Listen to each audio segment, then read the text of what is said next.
Well, hello again, everybody. Welcome into another Keep Boone Healthy Community Information Channel video extravaganza. Today is Tuesday, November 2nd. We have big news on the vaccine front here today to get to you.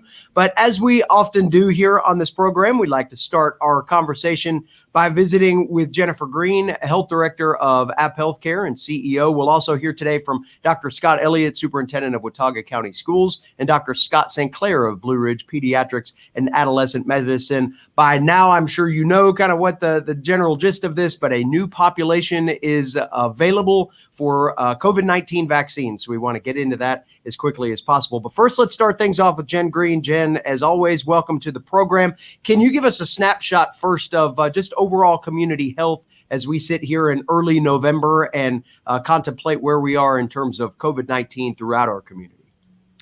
Yeah, thanks, David. And I'll just say I'm happy to see that we are inching up with the percent of our population that's being vaccinated. So we're 53% fully vaccinated and 57% partially vaccinated. We need it to be much higher. And so we're hopeful that more folks will continue to ask questions when they have them and consider being vaccinated. We have seen a positive trend in our cases recently, and I do believe we're still seeing those who are not vaccinated be affected by this virus. So we just can't say enough how important it is to get your vaccine today. And also do your research. If you have questions, talk to your provider. And right now, this is such an exciting moment to see more of our children be able to be vaccinated. So let's talk a little bit about that. The CDC came out a little bit earlier this afternoon and made that announcement that this new age group is available. What's the age group and what are the circumstances that led to this finally being the next group checked off the list, so to speak? Well, I think primarily we're just at the point where we've completed another set of clinical trials and this vaccine, just like all the other vaccines that have been released, has got a lot of support for safety. It's been studied extensively, particularly with children. And I think that we're in a much better place to see that group of people get protected as well. So we are pleased to once again have Dr. Scott Sinclair with us for this conversation. And Dr. Sinclair, you've been great to explain the safety behind this. Your particular practice deals with so many of our area's children, well visits to those not so well visits. Based on your study of these vaccines, what is the recommendation of your practice for people that are going to begin considering this for that 5-year to 11-year age bracket? For having this conversation this morning. I think, for pediatricians, this is a very, very big day, something we've been waiting a long time during this pandemic for. So we're really excited that it's here. I think sort of big picture things that people ought to know is that this dose for 5 to 11 years old is different than what's been for 12 and up. And so this is the Pfizer product, and it's 1/3 of the adult dose. And it's still a 2-dose series separated by 21 days. But it's found to be very effective, over 90% effective, even during this wave of the Delta wave of the pandemic. And that the side effects that we can get into a little bit more details in a minute, but the side effects overall are less than the side effects you see with adults. So what I'm talking about with my families in the practice of like, why should you vaccinate and recommend this for a child who's in the 5 to 11 years old is first off, it keeps them from getting sick. And so the vaccine is incredibly effective just to keep them from getting COVID overall. But the other thing is it's going to essentially eliminate any severe outcomes for kids. And so while kids get severely sick less than adults, that's not 100% true. And there are certainly kids all across the country right now in children's hospitals sick with this virus. And so if you get this vaccine, the chance you get a severe outcome goes way down. The other thing is that we've been seeing about a 5 to 10% rate of long COVID of kids having chronic symptoms. And, over the whole population, that's an incredibly high number of kids who are having months and months and months of symptoms that are really affecting their life and quality of life. So getting the vaccine helps protect against that. I think the second thing is that it is going to end up helping protect the rest of the community. So every kid that gets vaccinated, it's helping provide extra protection for their family, but it's actually helping provide extra protection for their school, for their sports teams, for their church, for whatever they're involved in the community. It's protecting them, but it's also protecting everybody they come in contact with, which is really, really important. And I think the last thing is it is going to help keep them active in doing the things that are really important for kids to do. And so there's not, once you get vaccinated, in addition to not getting sick, you're not going to get caught up into quarantines. As long as you're well, you're not going to have to sit out of school. Dr. Elliott can speak more to that. But our desire is that kids who've been affected so much during the pandemic just begins to fade for them in terms of the effect on their life. And so they're not going to have to quarantine just because they're a close contact. So I think for all those reasons, this is a really exciting day, and excited that families are going to have this opportunity to be able to get their kids vaccinated. Dr. Sinclair, before we get into some of the logistical conversation, I wonder if you could speak a little bit to the time that it took to get this particular age group signed off on by both the FDA and the CDC. I know that some of those other vaccine studies took a little bit less time. They were incredibly public with that timeline and seemed to follow suit. But this one had some lag to it from maybe a casual observer's perspective. Is that because of the age range and just wanting to be right with the data, or did it take longer to get the data needed to advance this trial to the point where it could be taken mainstream? Well, I think it's a couple factors. Number one, it was a different dose. And so they wanted to give a chance, maybe to make sure that they found the exact right dose that was going to be good for kids. And so that's why I said the third of a dose is what they settled on. So it took some extra time to make sure the dose is right. And then you also want to make sure that you're getting your effectiveness data, and so that you have a large enough group of kids to study to see if it's as effective as it was in adults, and they were able to do that. And then you have to have a large enough and long enough time for follow-up to make sure that this is a safe vaccine. And so they followed these kids out to make sure that there were not any significant adverse events, and there weren't. The main side effects that they saw in the studies were pain at the injection site, which is common in adults and common in kids. But fatigue and headache were the two other really common ones. Fever and chills were actually a very small minority of the side effects. And so all those processes were followed through the FDA process just to make sure that this was safe and effective. And that's what was signed off on by the FDA last week and recommended by the CDC today. Well, thank you for clarifying that, because I think oftentimes we want to know exactly what that process was. So some clarity there is very helpful. So now let's talk about logistics here, because there have been some groups that have been very involved in, especially with our youth, helping make sure that vaccines are deployed efficiently and effectively and with minimal disruption. And certainly, Dr. Scott Elliott, you and your team, starting with your own staff, have made very good use of scheduling along the way of helping make sure that students of Watauga County schools and of the community at large are able to get access to vaccine. How are you and your team planning to handle this for the thousands of Watauga County school students that may want to take advantage of this opportunity to see this younger group get vaccinated?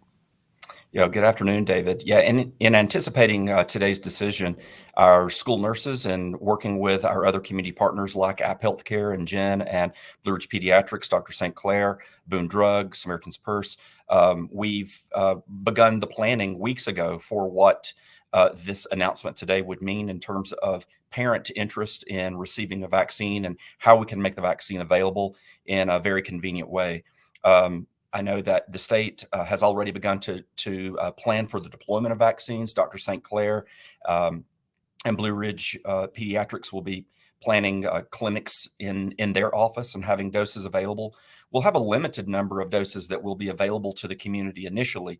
And so we are going to plan for clinics where parents can sign up by appointment to have their students vaccinated. So just to go back to what you were saying a minute ago, through these partnerships and school-based clinics, our school nurses have provided about 350 vaccines to students at school-based clinics, and many more have gotten vaccinated at their primary care physicians or through a pediatrician's office or at other healthcare providers. So these clinics are not the only place that these shots are going to be available, but our school nurses are going to be available in 2 clinics that we have planned coming up. So Wednesday, November the 10th from 4 to 7 p.m. and again the next Saturday, November the 13th from 8 a.m. to 12 p.m. We will be working with Blue Ridge Pediatrics and Boone Drug to sponsor these by appointment clinics. So we're going to be sending out a letter to our parents, and I believe that Dr. St.Clair and his practice are also going to be sending out some communication with a link, but folks can go to boonedrug.com and follow the vaccine link on their website and find these 2 clinics, November 10th and November 13th, for the children 5 to 11 years old. We certainly, as Dr. St.Clair mentioned, have a high degree of confidence in the vaccines. We've seen the difference that students being vaccinated makes in their ability to continue coming to school, to avoid quarantines, to be able to continue doing things like playing volleyball and playing football and getting ready for basketball season. We've seen a significant number of students who were COVID positive this year compared to the previous year, both because of the Delta variant and because of bringing all the students back together. But those students who have been vaccinated are largely having a normal school year. So we view the vaccines as one of the pathways towards getting back to some normalcy for our students and letting them have their lives return to normal. Dr. Elliott, you and your team have done a great job of sharing data and information about, not only the vaccination rates within the school system, but the tools available for this. And you just touched on this a moment ago. This feels like yet again another a positive improvement in terms of the resources that you and your staff have to be able to again, deploy vaccines over a large group within the school system, again, including staff all the way down now to our youngest students.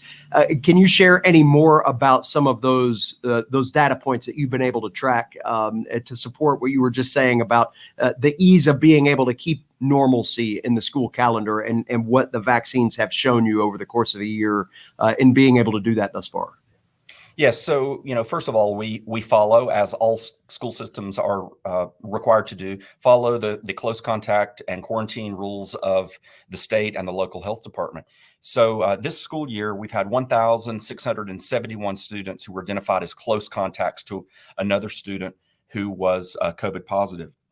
Of those, 734 students had to quarantine for at least 1 week. So 734 students have had their lives disrupted, had to stay out of school, miss ball practice or athletic competitions, or presumably even activities outside of school if they're in quarantine.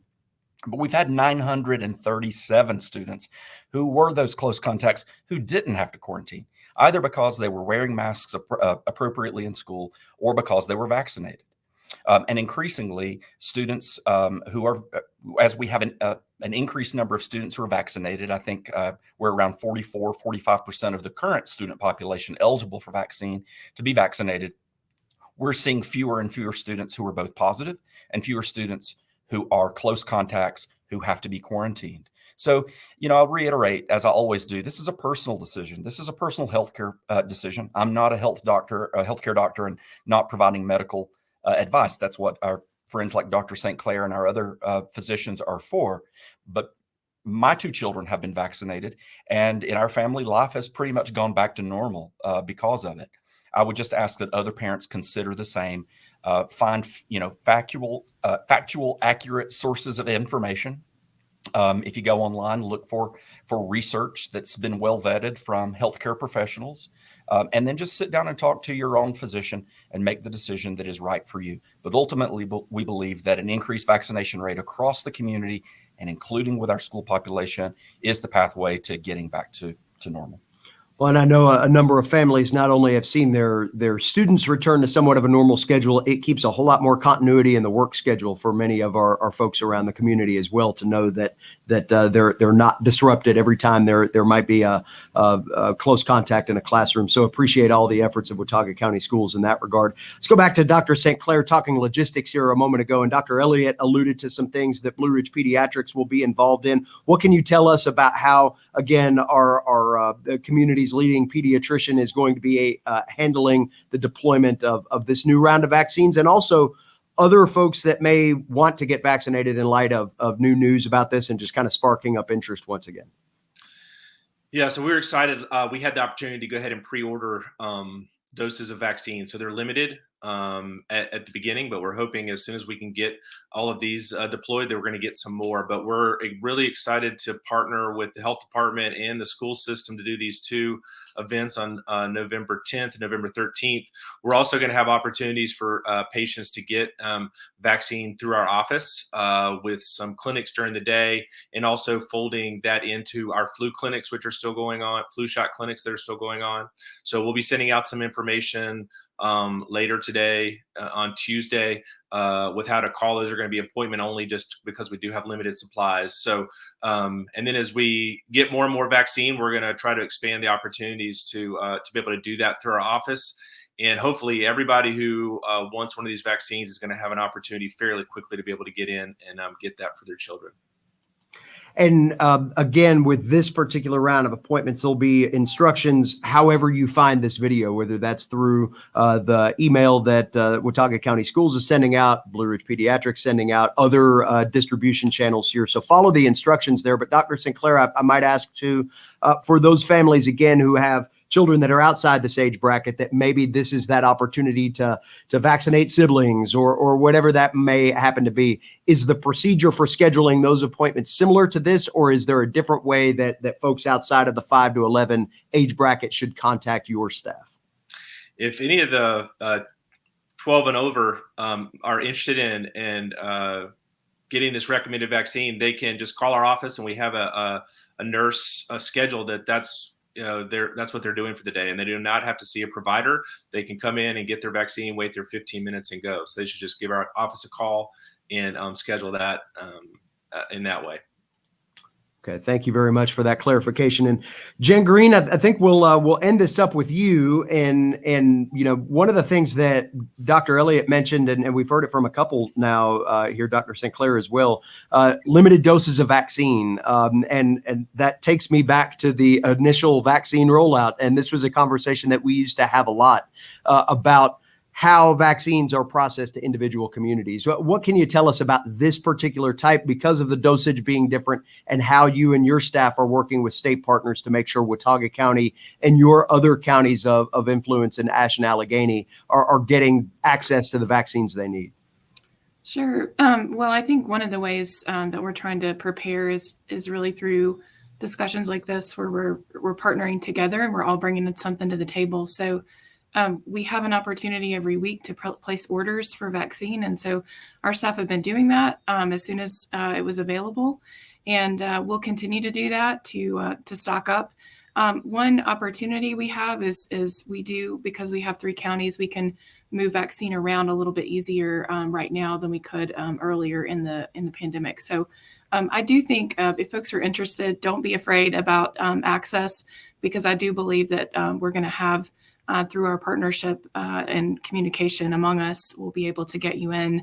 And I'll just encourage parents who haven't gotten their vaccine. You can walk in at the health department or go to the pharmacy. We have walk-in appointments for people seeking their first and second doses from 1 to 4 every afternoon. So we don't want that to be a barrier, and really encourage the whole family to get vaccinated. Jen, while we've got you here, another popular topic of conversation, certainly in our community, has been booster shot deployment. Can you tell us anything about how that has been received thus far and processed overall here in this community? As yet again, we hit another one of those opportunities for furthering the health and safety of the high country. Yeah, I think we've been pleased to see so many people interested in getting their booster. I know that it's readily available in a lot of different locations in the community. And so we are encouraging people to get a booster shot, particularly if you are someone who might be at higher risk due to an underlying medical condition, or you're an older adult. We're certainly encouraging that. All the vaccine boosters, Pfizer and Moderna, are available. We actually also have some limited supply of Johnson & Johnson, though most people are choosing to get a Moderna booster. So we're just happy that folks are getting vaccinated. Well, we are certainly thankful for each of you sharing such valuable information. Again, I will reiterate what Dr. Elliott said.